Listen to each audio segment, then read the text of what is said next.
premier Murder Game de Saint-Paul-de-Vence. C'est une énigme à ciel ouvert organisée par une troupe de théâtre qui s'appelle le Théâtre des Remparts. Une soixantaine d'inspecteurs, entre guillemets, ont été mobilisés avec une énigme à résoudre. Et ce soir, enfin, on va tout savoir. Magali Roubaud et Michel Bernoin. Le peintre Gautier, célèbre à Saint-Paul, est retrouvé mort au pied de la maison du poète André Verdé. 60 inspecteurs d'un jour vont résoudre l'énigme. Il y a eu une liste de 10 suspects qui ont été déterminés. Ils vont devoir maintenant partir dans tout le village et interroger les suspects. Voilà, donc des questions, des indices et trouver qui a tué le peintre. C'est juste pour gagner, c'est juste pour gagner qu'on est venu, c'est tout. Les équipes ont 3h30 pour mettre leurs pas dans ceux de la victime. Un artiste brillant mais affaibli par l'arthrose.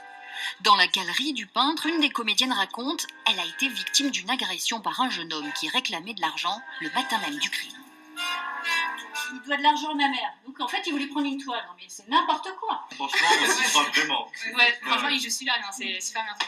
L'agresseur, c'est le fils illégitime du peintre. Il habite au-dessus d'un restaurant dans le village. Le peintre a déjeuné aujourd'hui au restaurant Thé Artiste 3, montée de l'église. Il a croisé beaucoup de monde.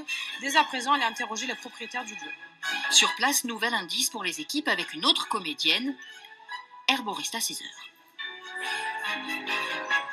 C'est quelqu'un de respecté, c'était un peintre quand même connu dans le village. On voulait faire participer des personnages qui vivent dans le village. Donc dans un village, c'est le restaurant, le pharmacien, évidemment Saint-Paul c'est une galerie. Des indices ? Oui, on va voir la maîtresse.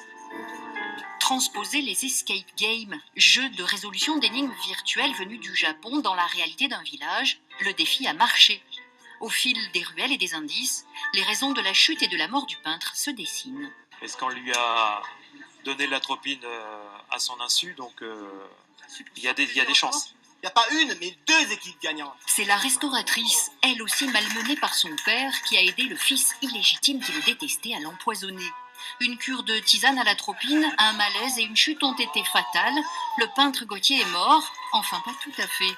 L'artiste qui a prêté son nom et son atelier au jeu est lui toujours bien vivant. C'est une fiction, ça me rassure. Mais faut pas que ça donne des idées aux gens.